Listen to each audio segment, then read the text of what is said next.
The Tower of London, a fortress of grim renown, holds within its stone heart a story so chilling it has seeped into the very fabric of British history. It is the tale of two young princes, Edward V and his younger brother, Richard, Duke of York.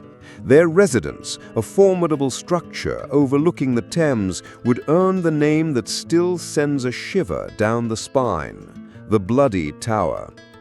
In 1483, following the sudden death of their father, King Edward IV, the two boys were placed in the tower ostensibly for their own protection by their uncle, Richard, Duke of Gloucester.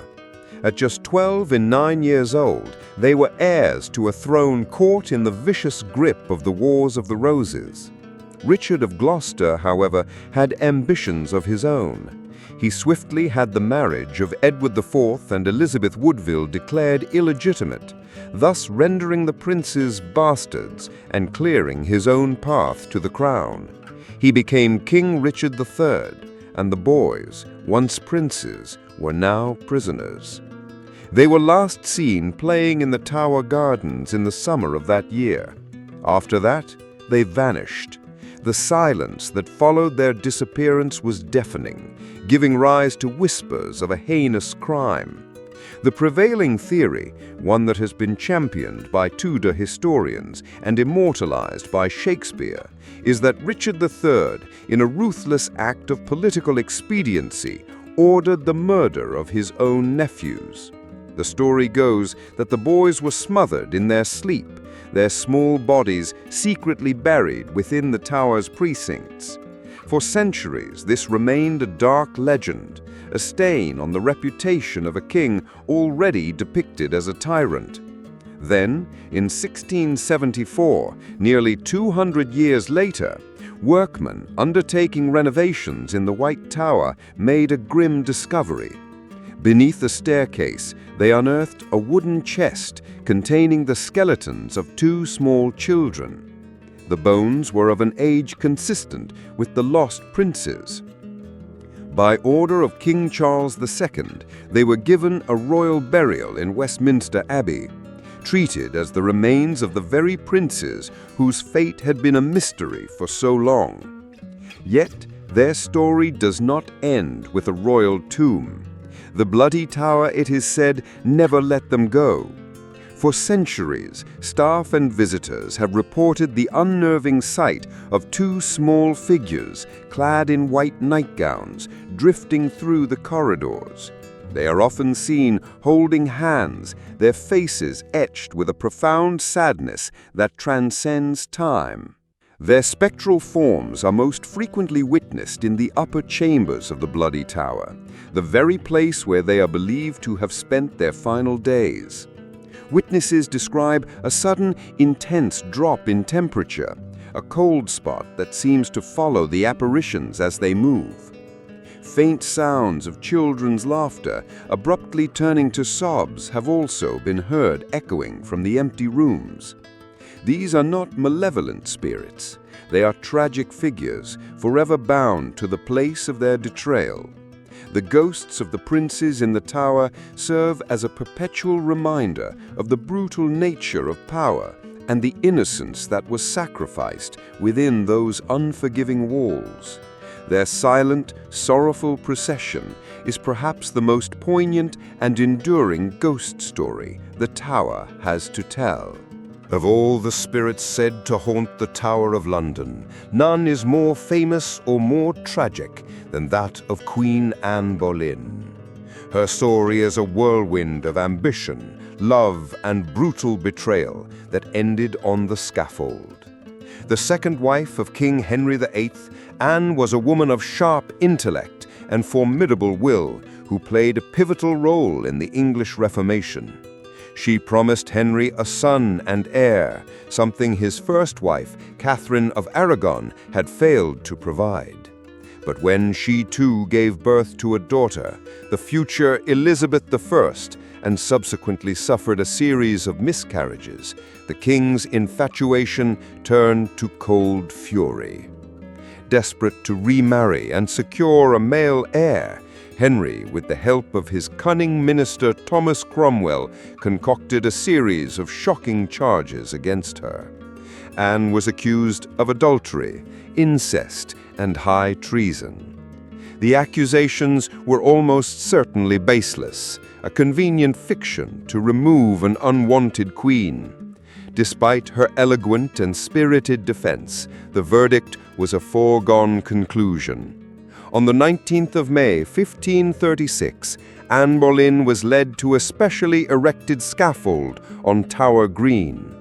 To spare her the clumsiness of the axe, Henry had summoned a skilled swordsman from Calais. Dressed in a dark grey damask gown, she faced her death with a courage that impressed even her detractors. With one clean stroke, she was beheaded. Her execution marked a dark turning point in Henry's reign, the moment a charismatic king became a monstrous tyrant. She was buried in an unmarked grave in the Chapel Royal of St. Peter ad Vincula, a place reserved for the Tower's most notorious traitors. But Anne Boleyn's spirit, it seems, refused to rest in such ignominious soil. Her ghost is said to walk the grounds of the Tower, a constant, sorrowful presence. She is most often seen near the Queen's house, where she spent her last nights, and in the chapel where her remains lie. Her most famous apparition, however, is a truly terrifying spectacle. She is seen leading a ghostly procession down the aisle of the Chapel Royal, her elegant form gliding toward the altar. As she turns, onlookers are met with a horrifying sight. She carries her own severed head, tucked beneath her arm.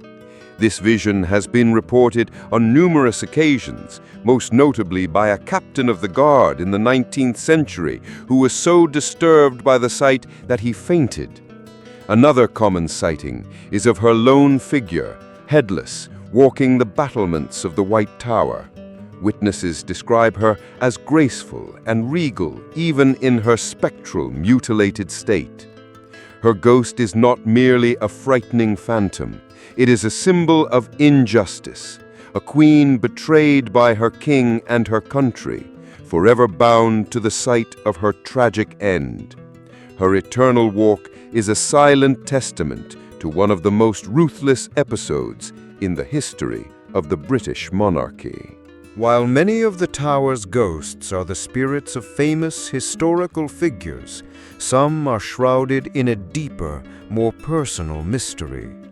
Among these is the enigmatic figure known only as the White Lady. Her identity is lost to time, her story untold, but her presence is said to be one of the most persistent and unsettling in the entire fortress. She is believed to haunt the White Tower, the oldest and most imposing building in the complex, a Norman keep that has stood for nearly 1,000 years. Unlike Anne Boleyn or the two princes, the White Lady has no widely accepted backstory. Some legends speculate that she was a lady-in-waiting who met a foul end, while others suggest she is the spirit of a woman who died of a broken heart. Whatever her origin, her apparition is a distinct and unnerving experience. She is named for her appearance, a spectral figure in a long white gown, often seen waving to visitors from a window in the White Tower. This might sound almost benign, but those who have witnessed her report an overwhelming sense of sorrow and despair emanating from the figure. It is as if she is perpetually trying to communicate a deep and unresolved grief. Her presence is not limited to visual sightings. The most peculiar and frequently reported phenomenon associated with the White Lady is a scent, a cheap, cloying perfume that suddenly fills the air in the corridors and chambers of the White Tower. The fragrance appears without warning and vanishes just as quickly, leaving behind a lingering sense of unease. It is a scent that feels out of place, an anachronistic aroma in a place steeped in ancient history. This olfactory haunting is what makes the White Lady so unique. It suggests a more personal, intimate tragedy. Perfume is a deeply personal item, and the fact that this particular scent is described as cheap might offer a clue to her station in life. Was she a commoner, a servant girl who met a tragic fate within these walls? The mystery is part of her power. Guards and staff have reported feeling an unseen presence brush past them, leaving the scent of the perfume in its wake. On one occasion, a group of children on a school tour were reportedly seen waving back at a woman in a window of the White Tower, a woman none of the adults could see. When questioned, they described a sad lady in white. The White Lady of the Tower is a ghost without a name, a silent witness to centuries of history. Her lingering scent and sorrowful waves are a ghostly enigma, a reminder that the tower holds the secrets of not just the powerful, but also the forgotten. The story of Lady Jane Grey is one of the most tragic in English royal history. A pawn in a political game far beyond her control, she was Queen of England for a mere 9 days. A devout Protestant and a highly intelligent young woman, Jane was the great-granddaughter of King Henry VII. In 1553, the young King Edward VI, a fervent Protestant like Jane, lay dying. Desperate to prevent his Catholic half-sister, Mary, from ascending the throne, Edward and his ambitious chief minister, John Dudley, Duke of Northumberland, devised a plan to alter the line of succession. They named Lady Jane Grey as the heir. Jane, who was married to Northumberland's son, was horrified by the plan. She had no desire for the crown and resisted fiercely, but was ultimately forced to accept her fate. On the 10th of July, 1553, she was proclaimed queen, but the country did not rally to her. The people saw Mary as the rightful heir, and support for her swelled. Mary's forces quickly overwhelmed Jane's, and her brief, unhappy reign came to an abrupt end. She was arrested and taken to the Tower of London, no longer a queen, but a prisoner. Initially, Mary was reluctant to execute her cousin, but a subsequent Protestant rebellion, in which Jane's father foolishly took part, sealed her fate. On the 12th of February, 1554, the 16-year-old Jane was led to the scaffold on Tower Green. Her husband had been executed just moments before. Though terrified, she met her end with quiet dignity and piety. Blindfolded, she fumbled for the executioner's block, crying out, "What shall I do? Where is it?" An onlooker guided her hands, and with a single blow of the axe, her tragic life was ended. It is said that her gentle spirit never left the tower.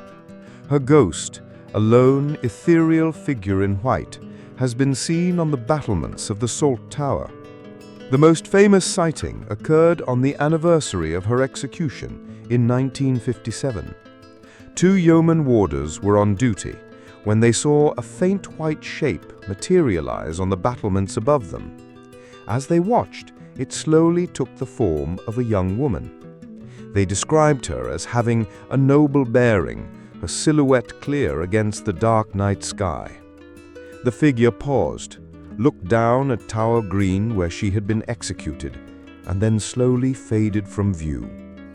The 2 guards were shaken, but certain of what they had seen, the ghost of the 9-day queen, forever reliving her final moments. Unlike some of the tower's more terrifying phantoms, the ghost of Lady Jane Grey is a sorrowful, passive presence. She is a symbol of innocence caught in the brutal machinery of Tudor politics, a young life cut short by the ambition of others. Her spectral appearances are a poignant echo of a great historical injustice. The Salt Tower, A formidable drum tower on the fortress's outer wall has a long and dark history as a place of imprisonment for high-ranking captives. Its thick stone walls are covered in the graffiti of those who languished within, their names and prayers etched into the cold stone as a final testament to their existence. Among its many prisoners was Henry Percy, the 9th Earl of Northumberland, known as the Wizard Earl for his fascination with science, alchemy, and the occult. Percy was a man of immense intellect and curiosity. His life, however, was marred by political intrigue. In 1605, he was implicated in the Gunpowder Plot, the failed Catholic conspiracy to assassinate King James I. Though his involvement was tenuous, he was accused of misprision of treason, of knowing about the plot and failing to report it. His punishment was severe. He was sentenced to life imprisonment in the Tower of London and fined a colossal sum. Percy spent the next 16 years of his life a prisoner, much of it within the Salt Tower. But he was no ordinary inmate. He was a wealthy and influential aristocrat, and he used his resources to make his confinement as comfortable as possible. He was allowed to have his books, scientific instruments, and even a library. He turned his prison into a laboratory, conducting experiments in alchemy and astronomy, attempting to turn base metals into gold and mapping the stars. He was a man of the Renaissance, a seeker of knowledge, trapped within medieval walls. He would often walk the battlements near his tower, a stretch that became known as Northumberland's Walk, gazing out at a world he could no longer be a part of. After his eventual release, the Earl left the tower, but some say a part of him remained. The Salt Tower is said to be haunted by a sorrowful, scholarly ghost, believed to be the Wizard Earl himself. His apparition is that of a man in a dark cloak, often seen pacing back and forth on the very battlements where he once walked. He appears deep in thought, his head bowed, seemingly oblivious to the modern world around him. Inside the tower, staff have reported strange phenomena. Books have been known to fly off shelves, and scientific instruments left in the room have been found moved or rearranged. A feeling of intense intellectual energy, coupled with a profound sense of melancholy, is often reported by those who spend time in his former cell. The ghost of Henry Percy is not a terrifying one. It is the spirit of a brilliant mind, a man of science and magic, whose quest for knowledge was confined by stone walls. His restless pacing is the eternal echo of a great intellect imprisoned, forever walking the fine line between genius and despair. Sir Walter Raleigh was the epitome of an Elizabethan adventurer, a courtier, soldier, spy, poet, and explorer. He was a favorite of Queen Elizabeth I and a man of boundless ambition. He was instrumental in the English colonization of North America, naming the territory of Virginia in honor of his queen. His life was a tapestry of daring exploits and intellectual pursuits, but the fickle nature of royal favor would see him fall as spectacularly as he had risen. After the death of Elizabeth I, her successor, James I, distrusted and disliked Raleigh. In 1603, Raleigh was accused of being involved in a plot against the new king and was sentenced to death. His sentence was commuted to life imprisonment, and he was confined to the Tower of London. Like the Wizard Earl, Raleigh was a privileged prisoner. He was held in the Bloody Tower, where he was eventually joined by his wife and son. He was allowed to set up a laboratory and conducted chemical experiments. He also wrote his History of the World, a work of remarkable scholarship. He even had a garden on the tower grounds where he grew plants from the New World, including tobacco, which he helped to popularize in England. He spent 13 years in the tower, a period of intellectual activity set against the backdrop of confinement. He was briefly released in 1616 to lead a second expedition to Guyana in search of the legendary city of El Dorado. The expedition was a disaster. It failed to find gold and resulted in a battle with the Spanish, which violated the terms of his release. Upon his return to England, the Spanish demanded that his death sentence be reinstated. King James, eager to appease Spain, obliged. In October 1618, Sir Walter Raleigh was beheaded at the Palace of Westminster. His ghost, however, is said to have returned to the place where he spent so much of his life, the Tower. His spirit is most often seen in the Bloody Tower and along the battlements he once walked, a stretch known as Raleigh's Walk. He is described as a tall, handsome figure in Elizabethan dress, a restless and frustrated presence. Staff have reported the sound of his footsteps pacing in the empty rooms of the Bloody Tower, and the faint, sweet smell of his pipe tobacco has been known to hang in the air. His is the ghost of a man of action, an explorer and adventurer, who was forced to spend his final years in captivity. His lingering presence is a testament to a life of extraordinary achievement and tragic downfall, a spirit too bold and restless to be contained, even by death. For over 600 years, the Tower of London was home to a most unusual collection of residents, the Royal Menagerie. Beginning in the 13th century, it became a tradition for monarchs to keep exotic animals at the Tower, often gifts from other rulers. The collection began with 3 leopards, more likely lions, sent to Henry III by the Holy Roman Emperor. Over the centuries, the menagerie grew to include elephants, tigers, polar bears, and a host of other creatures from around the world. The animals were a symbol of the monarch's power and global reach, a source of wonder and terror for the people of London, who could pay to see them. The polar bear, a gift from the King of Norway, was famously allowed to fish for its dinner in the River Thames, attached to a long chain. The menagerie was housed in the Lion Tower, a semicircular structure at the western entrance to the fortress. The conditions for the animals were often grim, and many did not survive for long in the cold, damp English climate. The roars and cries of these exotic beasts would have been a constant, unnerving soundtrack to the daily life of the tower. The menagerie was eventually closed in the 1830s, and the remaining animals were moved to a new, more suitable home, which would become the London Zoo. The Lion Tower was demolished, but the legacy of the strange and wonderful creatures that lived there remains. One of the tower's most famous and bizarre ghost stories is that of a spectral bear. The incident occurred in the Martin Tower, where the crown jewels were once kept. A sentry on duty was standing outside the jewel room when he saw a huge, dark shape emerge from beneath the door. As he watched in horror, it took the form of a massive bear. The terrified guard lunged at the creature with his bayonet, but the weapon passed straight through it.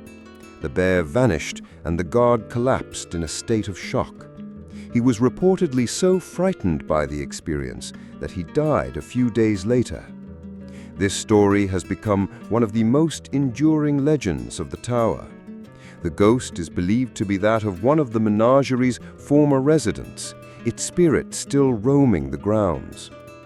Other less dramatic sightings of spectral animals have also been reported over the years, including ghostly monkeys seen playing on the battlements.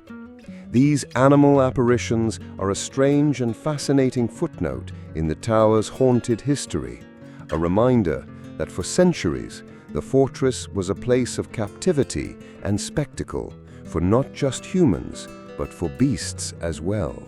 The Wakefield Tower stands as a grim monument to one of the most turbulent periods in English history, the Wars of the Roses.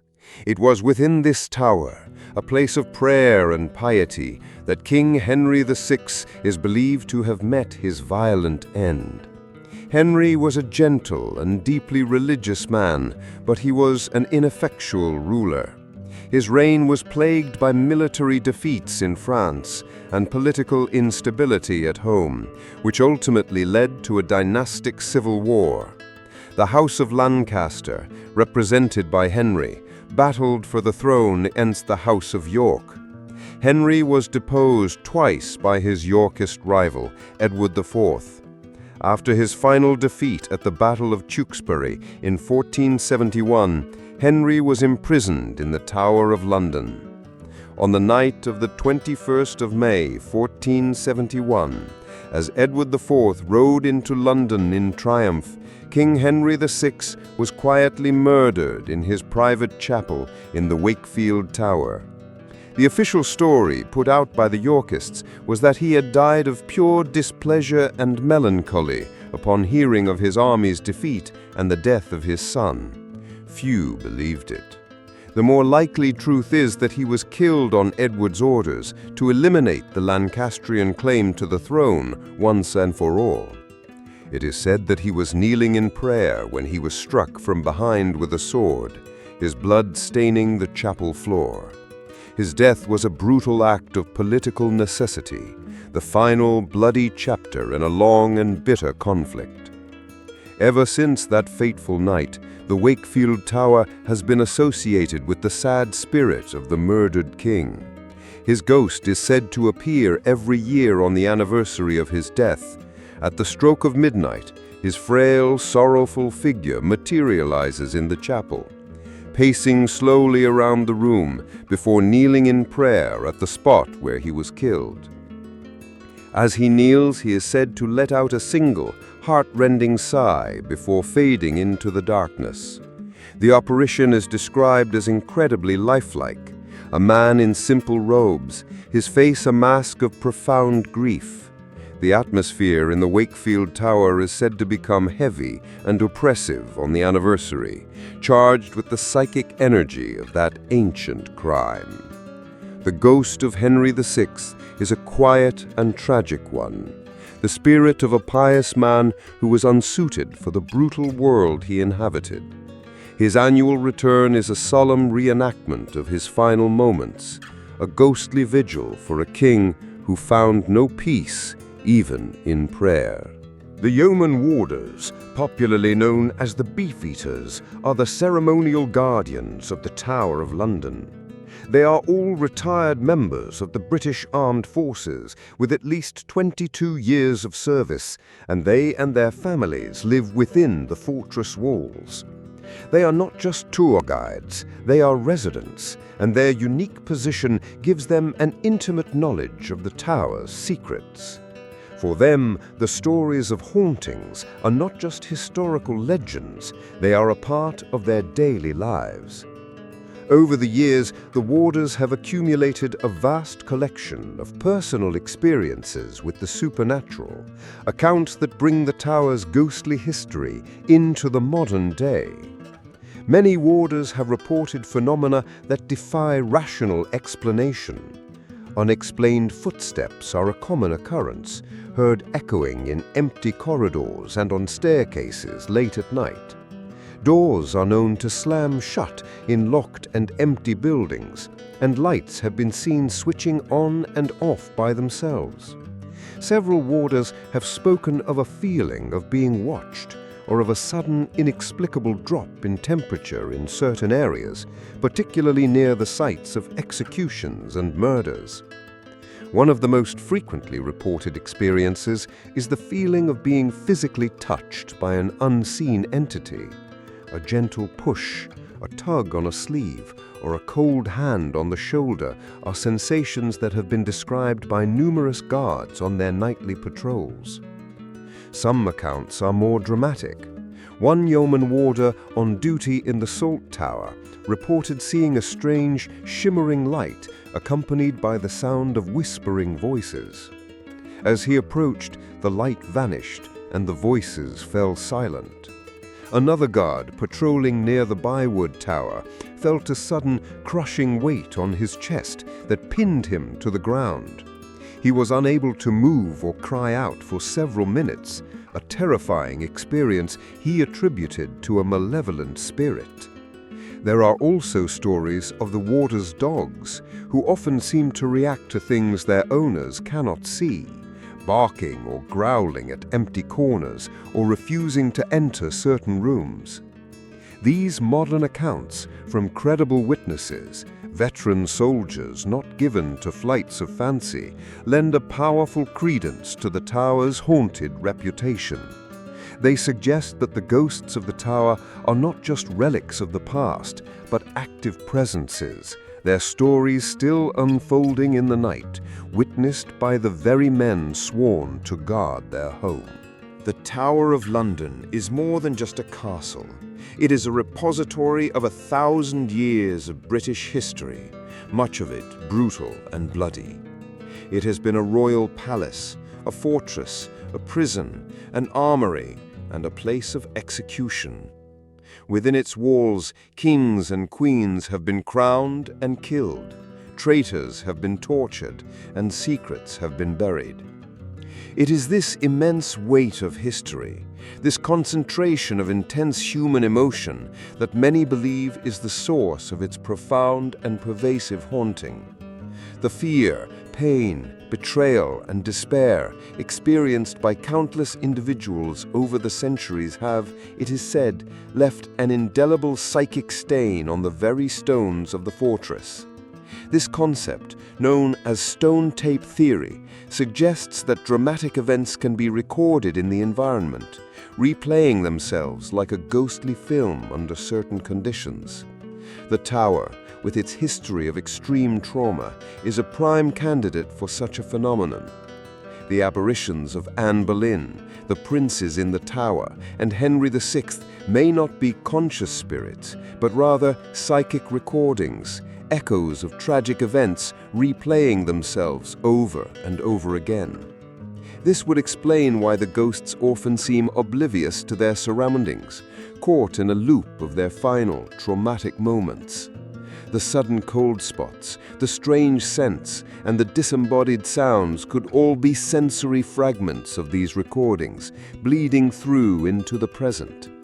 But there is also a sense that the tower itself has a personality, a genius loci, or spirit of place. It is a place that was designed to intimidate and to contain. Its architecture, the high walls, the dark corridors, the dungeons, creates a powerful psychological atmosphere. For centuries, to be sent to the tower was tantamount to a death sentence. The collective fear and dread associated with the place have built up over generations, creating an environment where the mind is perhaps more susceptible to suggestion and to perceiving the supernatural. Whether the ghosts are residual hauntings, intelligent spirits, or simply the product of a powerful and oppressive atmosphere, their effect is undeniable. The Tower of London is a place where the past feels intensely present.